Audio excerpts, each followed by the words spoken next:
आखिर क्यों मरने के बाद द्रौपदी को नर्क जाना पड़ा और क्यों महाभारत युद्ध के बाद सिर्फ युधिष्ठिर को ही स्वर्ग मिला, बाकी 4 भाइयों को क्यों नर्क में जाना पड़ा। दोस्तों, महाभारत युद्ध में विजय प्राप्त करने के बाद पांडवों ने 36 वर्षों तक हस्तिनापुर पर राज किया। उसके पश्चात कई प्रकार की भयानक अपशगुन घटनाएं घटने लगी।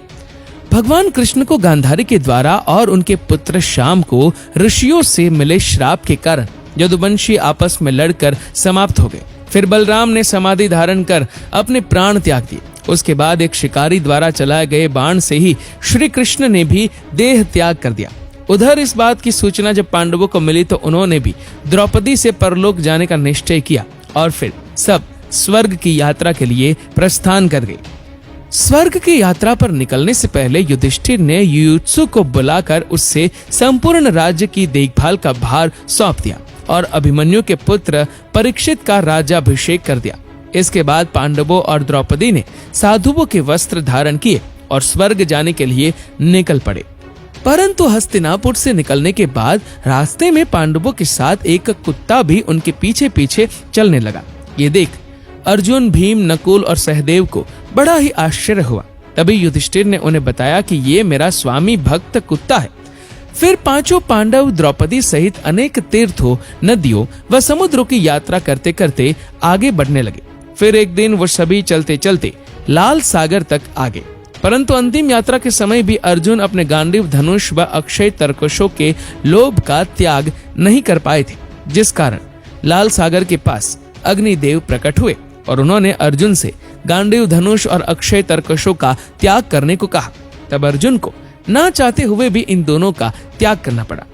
फिर पांडवों ने पृथ्वी की परिक्रमा पूरी करने की इच्छा से उत्तर दिशा की ओर यात्रा आरंभ की। इस तरह यात्रा करते करते पांडव हिमालय तक पहुंच गए, जहां उन्हें केदारनाथ में शिव के दर्शन हुए और उन्हें बंधु बांधवों की हत्या के पाप से मुक्ति मिली।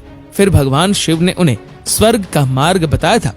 पांडव आगे बढ़े तो उन्हें बालू से भरा समुद्र दिखाई पड़ा। इसके बाद उन्होंने सुमेरु पर्वत के दर्शन किए। फिर भी सभी शरीर स्वर्ग की ओर बढ़ने लगे। तभी इंद्रदेव वहां प्रकट हुए और उन्होंने पांडवों से कहा, मैं तुम लोगों को लेने आया हूँ। तभी युधिष्ठिर ने कहा, प्रभु क्षमा करें, हम लोग आपके साथ स्वर्ग नहीं जा सकते, क्योंकि हम सभी मनुष्य हैं और हमारे लिए अपने बल पर ही स्वर्ग तक की यात्रा करना उचित होगा। युधिष्ठिर के मुख से ऐसी बातें सुनकर देवराज इंद्र प्रसन्न हुए और वहां से चले गए। उसके बाद 5 पांडव, द्रौपदी तथा वह कुत्ता तेजी से आगे बढ़ रहे थे। तभी द्रौपदी लड़खड़ा कर गिर गई। ये देख भीम ने युधिष्ठिर से पूछा कि द्रौपदी ने कभी कोई पाप नहीं किया, तो फिर क्या कारण है कि वह सबसे पहले नीचे गिर पड़ी। तब युधिष्ठिर ने कहा कि द्रौपदी हम सभी में अर्जुन को सबसे अधिक प्रेम करती थी, इसीलिए उसके साथ ऐसा हुआ। ऐसा कहकर युधिष्ठिर द्रौपदी को देखे बिना ही आगे बढ़ गई। फिर थोड़ी देर बाद सहदेव भी गिर पड़े। तभी भीम ने पुनः युधिष्ठिर से सहदेव के गिरने का कारण पूछा तो युधिष्ठिर ने बताया कि सहदेव किसी को अपने जैसा विद्वान नहीं समझता था, इसी दोष के कारण इसे आज गिरना पड़ा। इसी तरह कुछ देर बाद नकुल भी गिर पड़े। फिर भीम ने पूछने पर युधिष्ठिर ने बताया कि नकुल को अपने रूप पर बहुत अभिमान था, इसलिए आज इसकी ये गति हुई।